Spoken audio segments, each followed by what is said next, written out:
Welcome to The Modern Engineer, hosted by Syed Ishad. This show goes beyond surface-level career advice, exploring how senior engineers and technical leaders build leverage, navigate complexity, and position themselves for long-term success.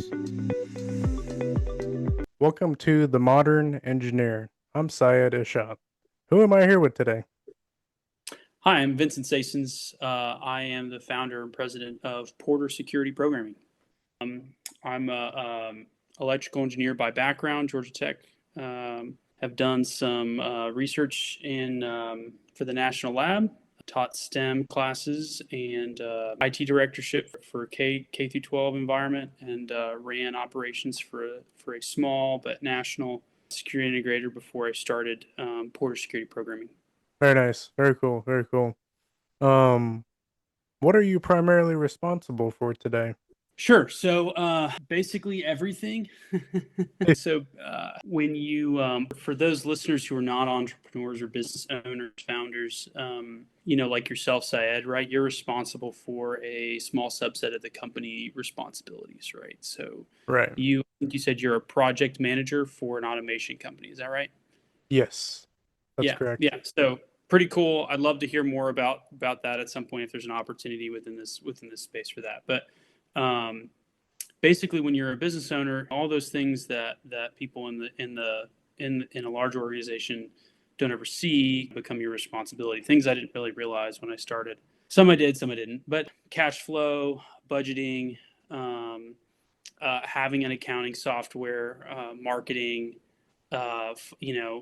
general marketing, face-to-face networking.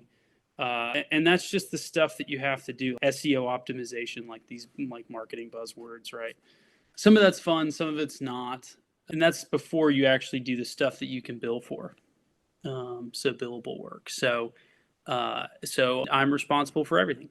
And to give our listeners an idea, because my name doesn't necessarily tell some people what that means, but Porter Security Programming is a technology-focused consultancy for end users, companies, security system integrators, and also for manufacturers in the security space, cameras and badges, not guards, to help program, consult, design systems, and to be an in-house resource for them in a rapidly changing technological environment. So that's what I would like to spend all of my time doing. That's the passion that starts the business. And then you realize, well, somebody's got to reconcile the books with all the expenses from the big Vegas conference, for example, that was 2 weeks ago. So that's what I'm responsible for. Gotcha. It definitely comes with some more of administrative tasks to complement. Absolutely. All of the administrative tasks. When you started out your career, what challenges did you face along the way?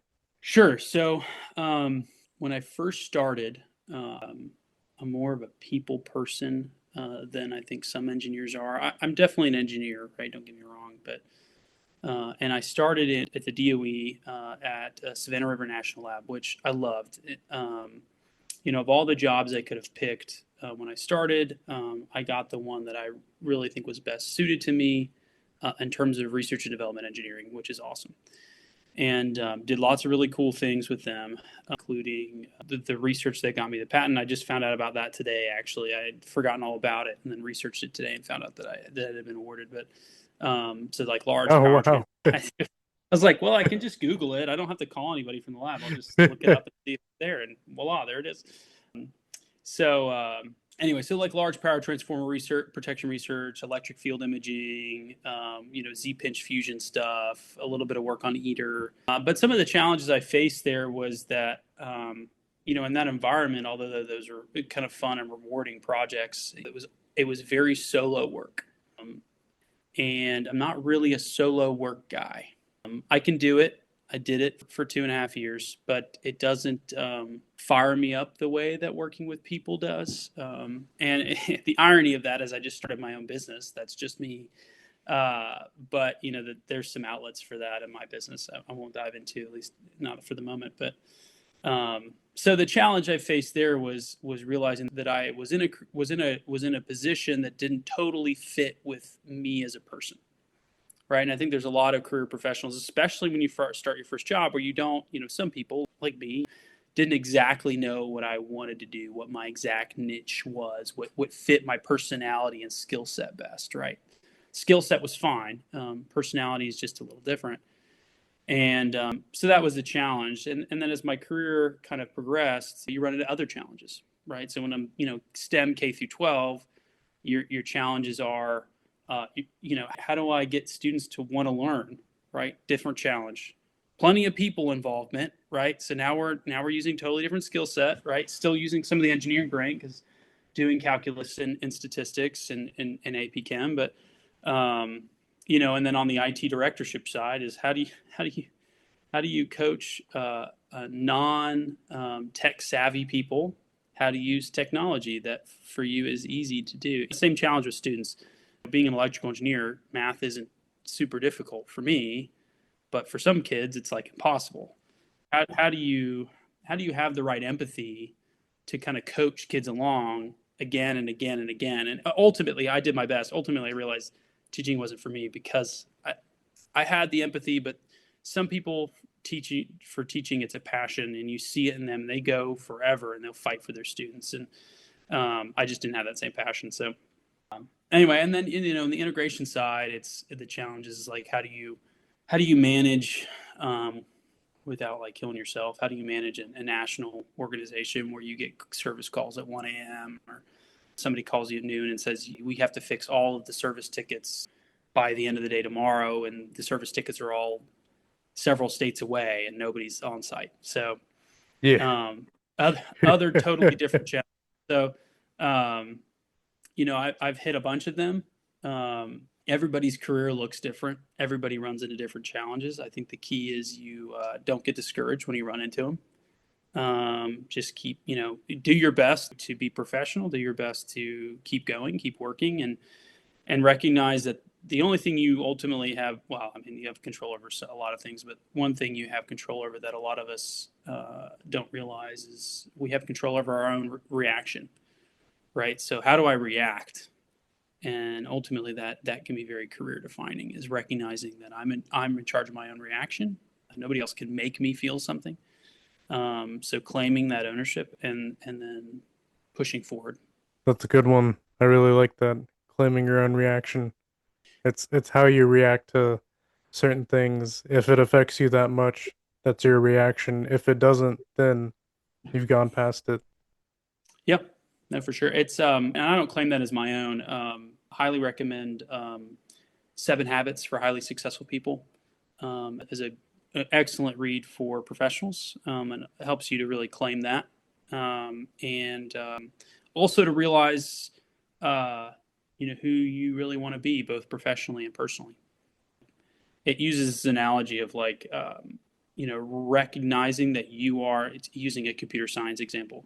You are a programmer, right? So you have the power to write the program, then recognizing what program you want to write, and then writing the program. So like these are like the analogy for the first 3 habits of the 7 successful habits is claiming that ownership, figuring out what you want to build or what you want to in terms of your life, and then how are you going to go about building that. And so often, and I'm speaking from experience, you live your life reactively, right? So my boss is in charge of my promotions, right? My life is I'm bounced around by family or romantic relationships, whatever. I just kind of react to what's happening, as opposed to realizing that life is so much more rewarding when we kind of grab it by the horns and decide that this is what I want it to be, and then beginning to work towards executing that, right? So anyway, I think we've diverged maybe a little bit from engineering. No. That was really good. Shout out to 7 Habits for Successful People. I'm gonna read that. Yep, Highly definitely Successful People. By Covey. So maybe you can add a link in the show notes or something for people to go grab that. So What was the pivotal moment that really catapulted your career trajectory? Like, what was the moment that really elevated you? Was it like would you say it was like a project? Would you say it was a meeting, a customer meeting, a presentation? What was the moment that really made you skyrocket? sure. So because my career has kind of spanned several industries. I've pivoted several times, and going from engineering to STEM and IT to security, which is a kind of a, I don't know, a subset of IT. It's a cousin, and operations in the midst of all of that, which I love, by the way, and maybe we can get into that a little later. But I would consider all those pivots, and they all have their challenges. So I'm not really change averse, actually. I'm pretty. I actually like change, which is a is a frustration point for my wife sometimes. But but what was big about starting this business, I think, is you know, I'm it's new, so only time will tell how pivotal this is. But although I'm not opposed to change, so I'm not change averse in that sense, I am typically monetarily risk averse, and so really having to step away from a company that I had friends in, to go after this opportunity. To realize that I am now the only person responsible for my salary, and you know, going from never having a sleepless night to occasionally having them now, which is, you know, every entrepreneur or founder probably can commiserate with that. Anybody who's ever been solely responsible for their own income, that was a big move for me. So it's you know, I'm fairly certain this will be the most pivotal up to this point in my career. I hope that my career is exciting enough that I will have many more larger, bigger moves over the next 30 years. I'm like 32 years old, so I've got a lot of career left ahead of me. But yeah, I would say that kind of this is the moment, taking that leap. And who knows? I mean, maybe it crashes and burns. I don't think so. What I'm seeing so far is I'm seeing a lot of demand for what I'm building.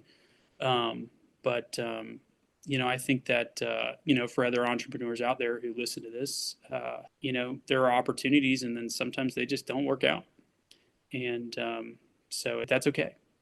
You give it a shot, you tried it, and then you get up and keep going. If that's how it goes, and if it succeeds, just make sure you keep yourself grounded. Don't change too much. I like that you're touching on that because success does come with a lot of uncomfort. People who generally stay in the comfortable setting are just fine with where they are. They're just Yeah, stagnant, you know. yeah. And to really experience success, you got to experience the different levels of comfort, uncomfortness before you. That reminds me. I wonder if I can find this real quick. You didn't think about that, but I ran into a quote reading some John Milton, actually. Let's see if I can find it. And this is some old language because it's Milton, but he says, let's see if this is going to be apt here. You can always edit this little blurb out later. But what more oft in nations grown corrupt, and by their vices brought to servitude, than to love bondage more than liberty, bondage with ease than strenuous liberty. So basically, exactly what you're saying is we often would prefer comfort, right, over liberty, because liberty is difficult, and that's like, right, we're not in bondage if we work for a company. Let me be clear, but I think that applies to so much in life in terms of you know, like, I would prefer to be comfortable and sit on my couch than go work out. It's like working out is hard, because you got to get up, you got to do effort. It's exhausting. I'd rather sit here and watch a movie or read a book or whatever, right? Whatever you do for fun after work, right? We all have our whatever our hobbies, but you know, that's really how you. And I don't do it all the time, right? Sometimes I'll have to lay on the couch because I don't want to go run or whatever. But Yeah, it's for I sure. think that's how you define the careers that people talk about, is the guys who never sit on the couch. You think about people like Elon Musk and Bezos, and all these guys worked a lot, and they put, you know, like we talked about earlier, they grabbed life by the horns. They knew what they wanted, and then they worked really hard to get it. And that's you know, success doesn't come with no work, no sacrifice, really. So anyway, That's very good. Well, it I sounds won't like be things are going. I won't be Go ahead. offended if you edit out my comments about Milton. No, no, no, no, no. I like it. This is a very candid conversation. Um, Sure. well, yeah, man, it sounds like things are going really well for you professionally. And, when people reach a certain level of success, they start thinking intentionally more about the future. Things like flexibility, optionality, Mhm. or even passive income to already complement what they're doing. Is that something you've thought about? No, I'm not there yet. A lot of what I spend my time thinking about right now is growth. So, I had an opportunity to, I had somebody I worked with before on. He worked for somebody else, but we contracted with him who I thought was great, and was at a price point that I thought was reasonable. And I said to myself, well, I'm not really where I thought I wanted to be when I brought on another person, but like got the brain kind of moving in terms of like what would it take to be ready to do that, and what kind of opportunities would that open up. That's going to take out out of what I earning potential for the year, but does that set us up to be more successful over the 3 to 5 year phase, bringing this guy on now when he's maybe available. I start thinking about that. I think about I'm also doing some side work with a friend on a hardware component. I won't say more than that right now. It's very preliminary, but like, Yeah. so I'm very much thinking growth.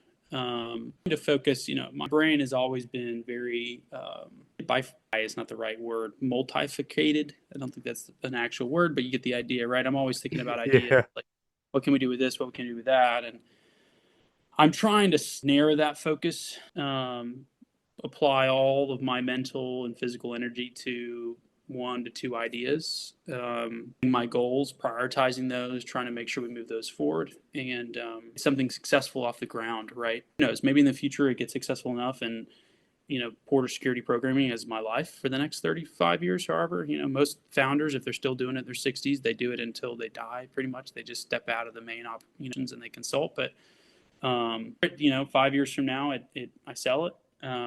That's not really the goal. My goal is to build something that lasts and that works. And when you talk about flexibility, what I think is, I've got 3 kids under 6. It was a big reason I made the change that I made, is to be more available.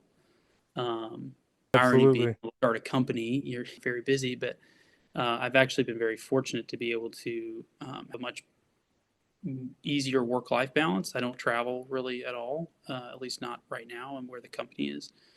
I'm hoping to continue to build a company that can do most of its work because it can remotely. Occasionally if you got to go somewhere, you got to go somewhere. Somebody wants to fly me to Paris, I'm happy to go. uh, Yeah. my teeth and hop on the plane. But the kind of flexibility that I'm trying to keep in mind is flexibility for my family. They're for me. I think a lot about the fact that when people of any level of success, career, monetarily wise, whatever, dying, they typically don't think about how much money they made. They typically wish they had spent more time with their kids. And I've heard that over and over. So I'm trying to live with that in mind. If that's what I care about when I'm dying, and rather care about it now too, that I don't have that regret. So that's the flexibility that I prioritize. No, I'm glad you touched on that because when I started out my career, I was an industrial automation engineer.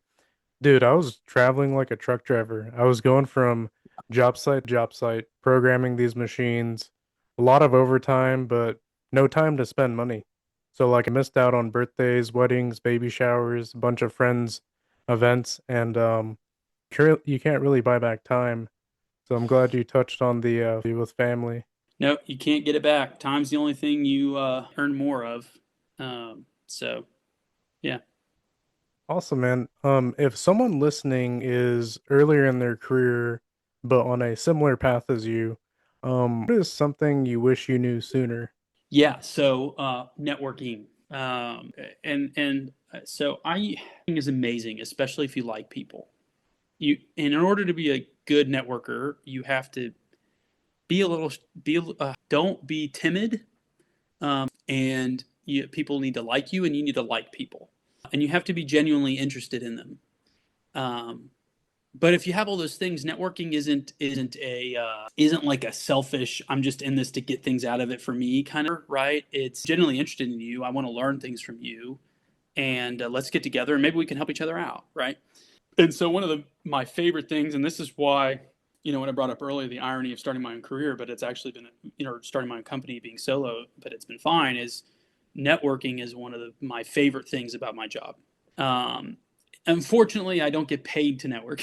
I would, I guess, do it more, but I think that what would have been very beneficial for my career would have been realizing sooner the power of networking and the way to do it.